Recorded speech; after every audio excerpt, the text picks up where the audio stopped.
Today on Truth Time. We're not robots. Mankind has free will. If God has to make us love Him, that isn't real love at all, is it? Both Calvinists and Universalists, they take God's name in vain every time they open their mouth to misrepresent Him with this cankerous teaching of total depravity. And make no mistake about it, okay? Universalists have their own TULIP too. If Paul wrote Romans 1 as a breakdown of what's going on today, then we're in prophecy, not mystery. And therefore no longer respecting the distinctions of Paul's unique apostleship. And that's precisely what's happening. A steady digressing is occurring right before your very eyes. And we've been warning of this. Those with spiritual eyes cannot help but notice it. This is Truth Time Radio.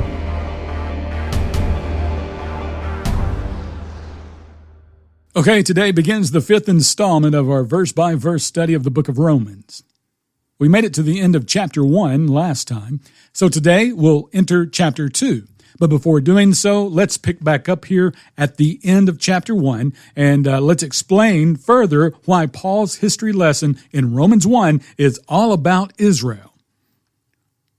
We got to remember how vital it is to pay more attention to context than chapter and verse numbers. Just because one chapter ends and another begins doesn't mean that one idea ends and another begins.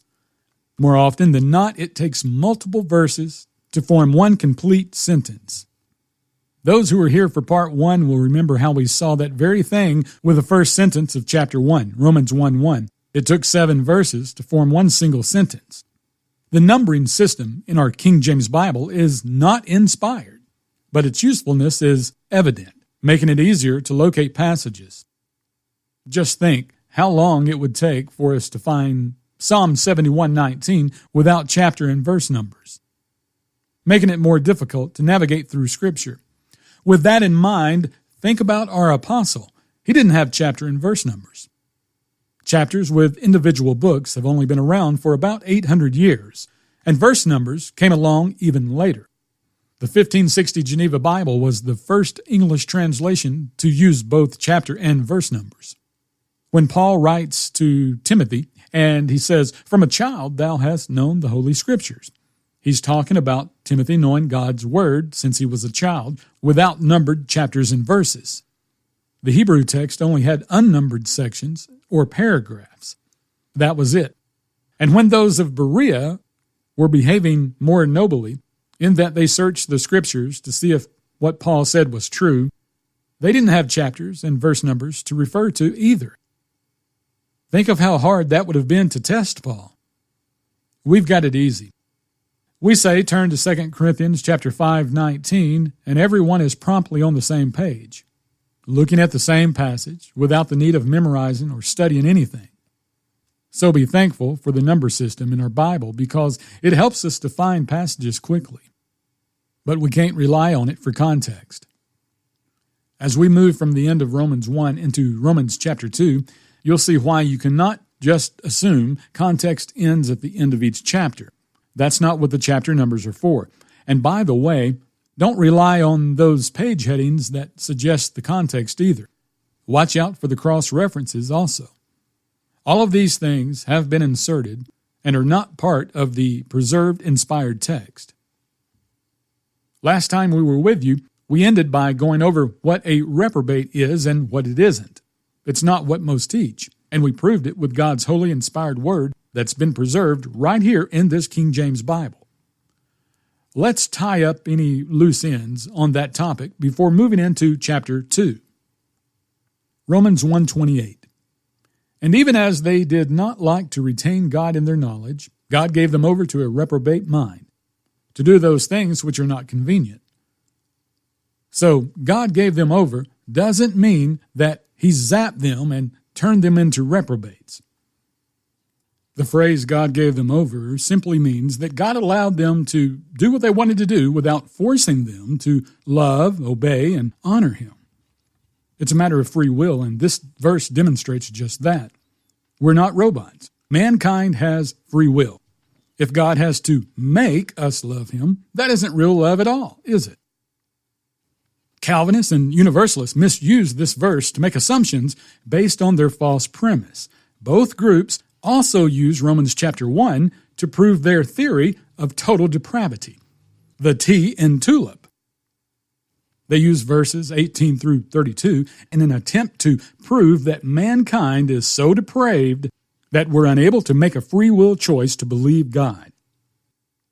Strangely enough, even some who claim to oppose the Calvinistic and Universalist theory use these same verses to try and promote the idea of total depravity of mankind. They may not call it by that term, but that doesn't change what it is. The idea of total depravity is unbiblical and heretical. The implications of this doctrine turns God into a narcissistic puppet master with a monstrous ego. It's a doctrine that blasphemes the name of God. Both Calvinists and Universalists, they take God's name in vain every time they open their mouth to misrepresent him with this cankerous teaching of total depravity. And make no mistake about it, okay? Universalists have their own TULIP too. Did you know that? And the T and the I are identical doctrines for both groups. The Calvinist T is total depravity. The Universalist T is also total depravity. The Calvinist U is unconditional election, which doesn't mean what it sounds like it should mean, by the way. The Universalist U is unlimited salvation. The Calvinist L is limited atonement. The Universalist L is limited knowledge of unlimited salvation. The Calvinist I is irresistible grace. The Universalist I is also irresistible grace. The Calvinist P is perseverance of the saints. The Universalist P is preservation of all things. There's not much difference between the two theologies. Both completely remove free will, and neither has a gospel that will save anyone.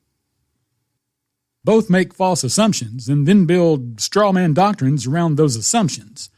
Not a single one of the tenets of the TULIP from either theology should be embraced by anyone. Since each tenet relies upon each other and each relies on a false assumption, it is incredibly easy to fall into the error of either of these heretical doctrines just by adhering to one single tenet of the TULIP. Both false doctrines begin with total depravity, use Romans 1 to support their claims, and both see the reprobate as a person who lacks free will. Many misconceptions have been taught about the reprobate mind. The definition of reprobate is not unsaved, although a reprobate certainly can be unsaved.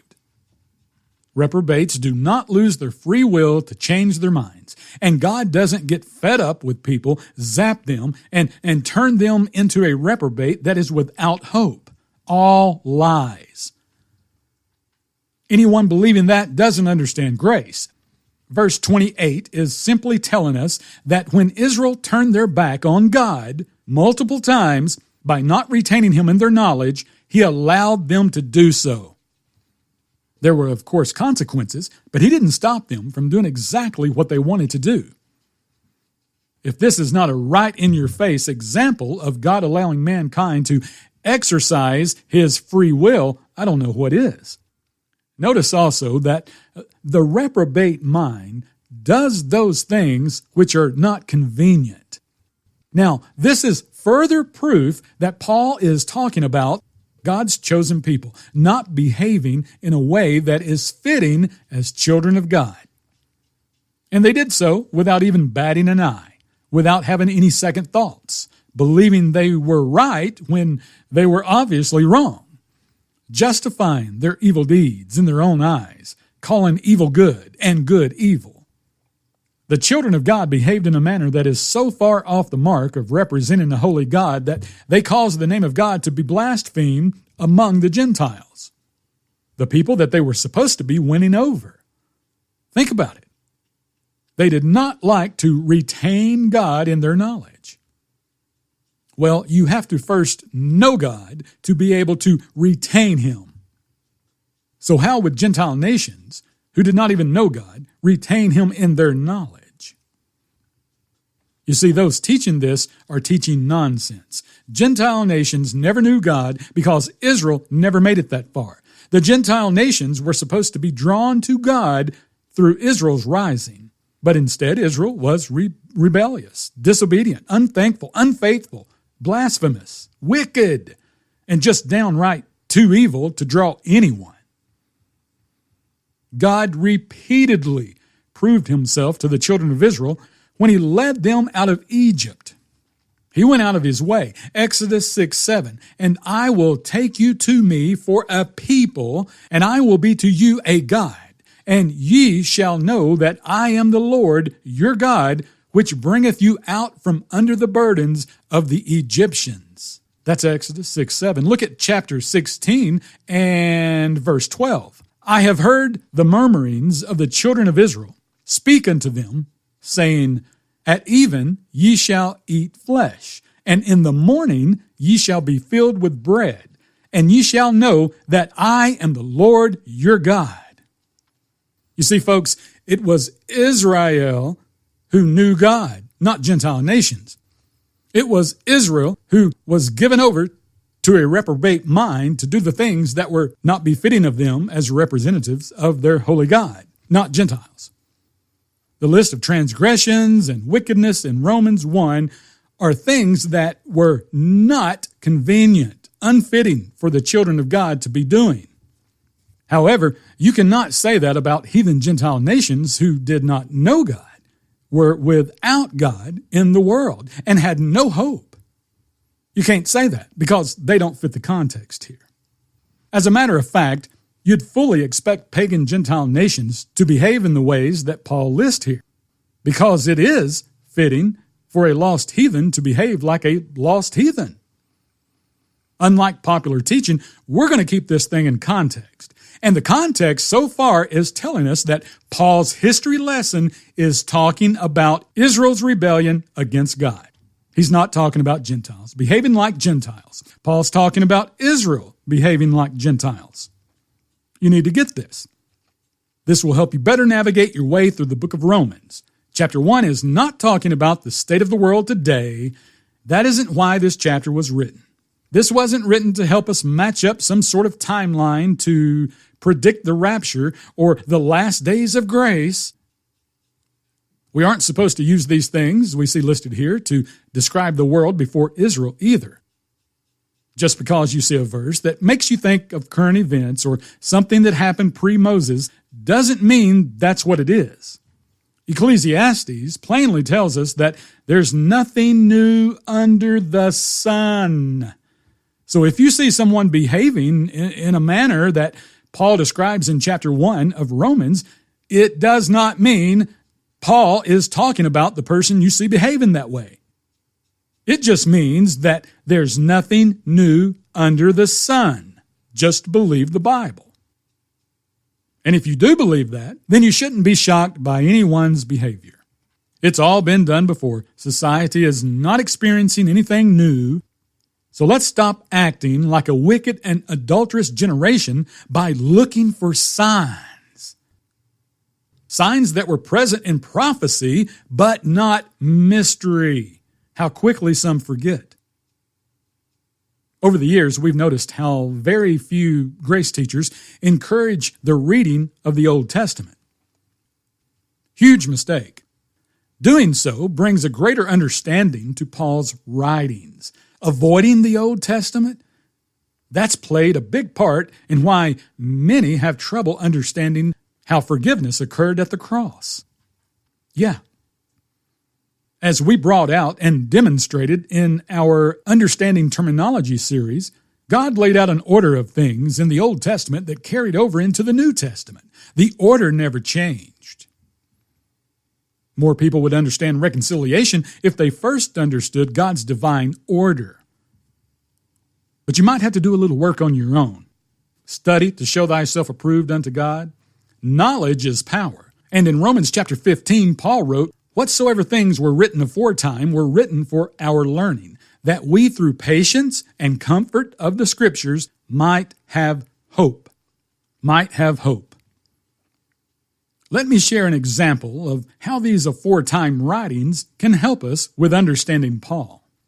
Notice the similarities between Psalm 106 and most of everything here in Romans 1. It's very interesting. And Psalm 106 is also all about Israel. Watch. Psalm 106:6. "We have sinned with our fathers. We have committed iniquity. We have done wickedly." Compare to Romans 1:29. "Being filled with all unrighteousness, fornication, and wickedness." Now, Psalm 106, verse 7. "Our fathers understood not thy wonders in Egypt." The "understood not" here matches the quote, "without understanding" in Romans 1:31. Psalm 106, verse 8. "Nevertheless he saved them for his name's sake, that he might make his mighty power to be known." Another match. The quote, "make his power to be known," that's Romans 1:19. "God hath showed it unto them," made it known. As we go back and forth, these similarities are obvious. Look at Psalm 106:13. "They soon forget his works and waited not for his counsel." Here, we can take the quote, "they soon forget his works," and match it with Romans 1:28. Quote, "did not like to retain God in their knowledge." Perfect match. Verse 14, "but lusted exceedingly in the wilderness, and tempted God in the desert." The "lusted exceedingly" here fits Israel's covetousness in Romans 1:29. And their quote, "God gave them up to uncleanness through the lust of their hearts" in Romans 1:24. I hope you're seeing this. Psalm 106, verse 15. Watch. "And he gave them their request, but sent leanness into their soul. They envied Moses also in the camp, and Aaron the saint of the Lord." Here we go again. The envy spoken here matches Romans 1:29, where Paul says, "being full of envy, deceit, and covetousness." Psalm 106, verse 17. "The earth opened and swallowed up Dathan, and covered the company of Abiram. And a fire was kindled in their company, the flame burned up the wicked." This is Romans 1:18. The wrath of God revealed from heaven. The connection is obvious. And it continues. Psalm 106, verse 19. "They made a calf in Horeb, and worshipped the molten image. Thus they changed their glory into the similitude of an ox that eateth grass." Compare, "they changed their glory." Compare that with Romans 1:23. "And changed the glory of the uncorruptible God into an image made like to corruptible man, and to birds, and four-footed beasts, and creeping things." Oh, matches perfectly. Also matches Romans 1:25, "who changed the truth of God into a lie, and worshipped and served the creature more than the Creator."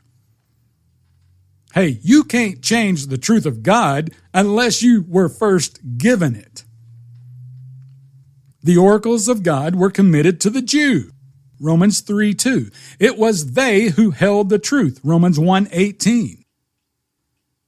It's common practice, it's common, folks, for teachers to wander away from context and attempt to make Romans 1 about Gentile nations. It is not. We clearly see here, this is about Israel, about them and their relationship with God when they, Romans 1:21, knew him. The point is, both Psalm 106 and Paul's history lesson in Romans chapter 1 are talking about the same people. Okay, moving on. Psalm 106, verse 21. "They forget God their Savior, which had done great things in Egypt." The forget God their Savior, this is Romans 1:28, not retaining God in their knowledge. They forget Him. There's literally a match for just about everything, but time won't allow me to cover them all. But I'll give you a couple more real quick. Psalm 106, verse 25. But murmured in their tents, and hearkened not unto the voice of the Lord. The murmured in their tents here is a perfect match for Romans 1:29 through 31. Read that and you'll see where it talks about whisperers and backbiters. Okay, Psalm 106, verse 37, Yea, they sacrificed their sons and their daughters unto devils, and shed innocent blood, and the land was polluted with blood. Here we have murder, Romans 1:29, and unmerciful, Romans 1:31. Let's do one more, Psalm 106, verse 39. Thus were they defiled with their own works, and went a-whoring with their own inventions. This is the vile affections you'll find in Romans 1:26, the fornication of Romans 1:29, and the inventors of evil things found in Romans 1:30. Psalm 106 directly covers everything that was said to cause God's wrath on Israel here in Romans chapter 1. The only one that on the list here which isn't named outright, is disobedient to parents. But it's found in Proverbs 31, which is still talking about Israel. It's just this simple. You either want to follow truth or be led on a leash by a mansplaining preacher. The choice is yours.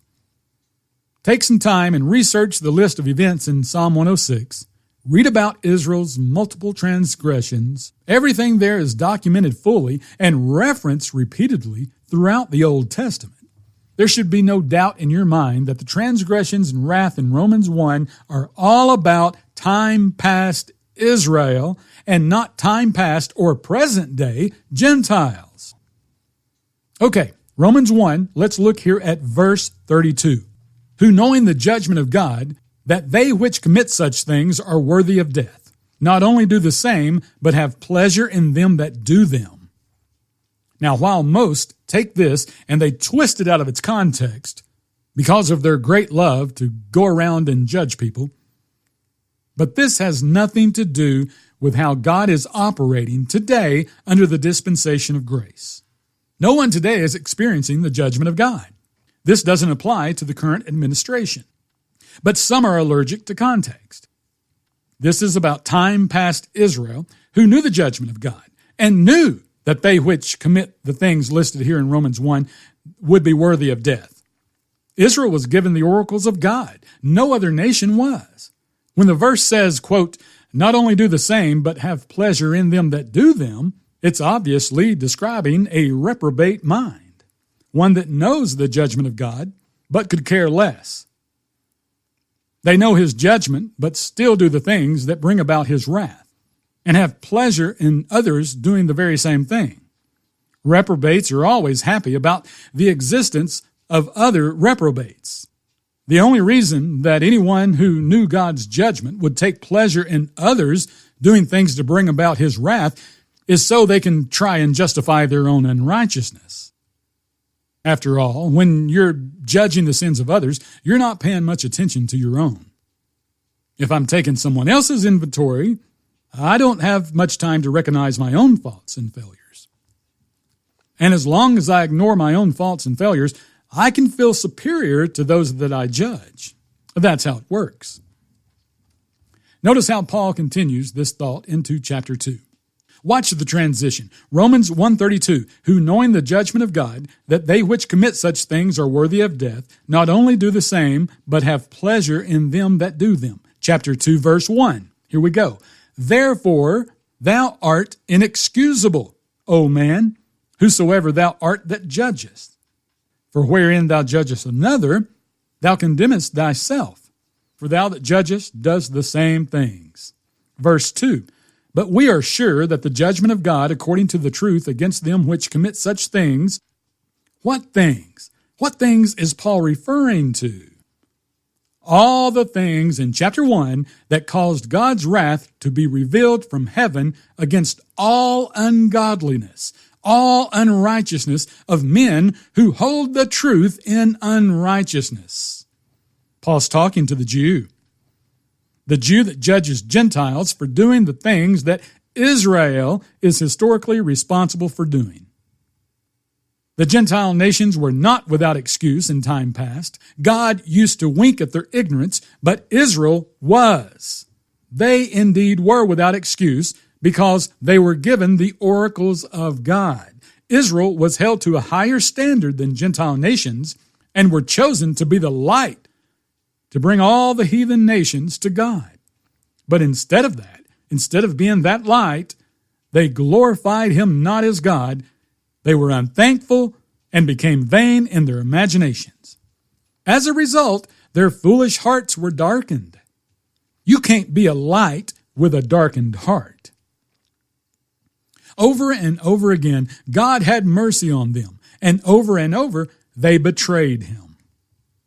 For some strange reason, many teachers, they try to make the context of Romans 1 today's society. Others, they want to go back to pre-Israel and make this chapter all about wicked Gentiles before Abraham. Don't fall for it. Both positions are wrong. If you stay in context, you'll see it. But clearly, there's an agenda to make Paul's history lesson about anyone but Israel. I suppose it may just be too much for some to believe that God's chosen people were wicked and adulterous, even though Jesus said they were. And for others, if they apply the context of these scriptures to Israel, then they can't use them to look down their pharisaical noses and condemn certain groups in today's society. They're not grace teachers. If so, they might have to actually preach the grace message as they claim to do. If they rightly apply the context of these scriptures to Israel, they can't use them to talk about the horrendous state of the world today and how it's worse than it's ever been. Therefore, the rapture, well, it just must be right around the corner. It's obvious that we can find some parallels between the things that Paul described in his history lesson here. We can find parallels with that and the things we see going on today. But the same could be said for just about every generation since the beginning of time. If Paul wrote Romans 1 as a breakdown of what's going on today, then we're in prophecy, not mystery. And therefore no longer respecting the distinctions of Paul's unique apostleship. And that's precisely what's happening. A steady digressing is occurring right before your very eyes. And we've been warning of this. Those with spiritual eyes cannot help but notice it. It's no marvel the angels of light have been working overtime to malign Paul's message ever since he walked the earth. Ministers of righteousness have been proving themselves to be enemies of the cross for centuries.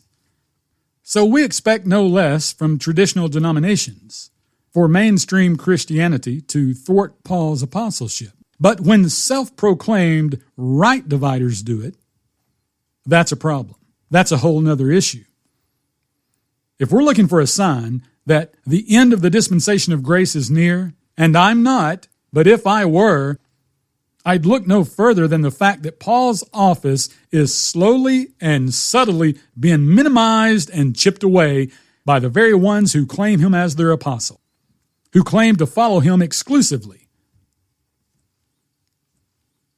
Okay, next time we're going to pick up right here in Romans chapter 2, verse 3, and we'll take a closer look at this inexcusable man that Paul addresses.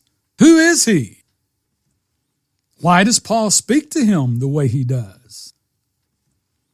We'll answer that, and we'll dive further into how the judgment of God should affect him.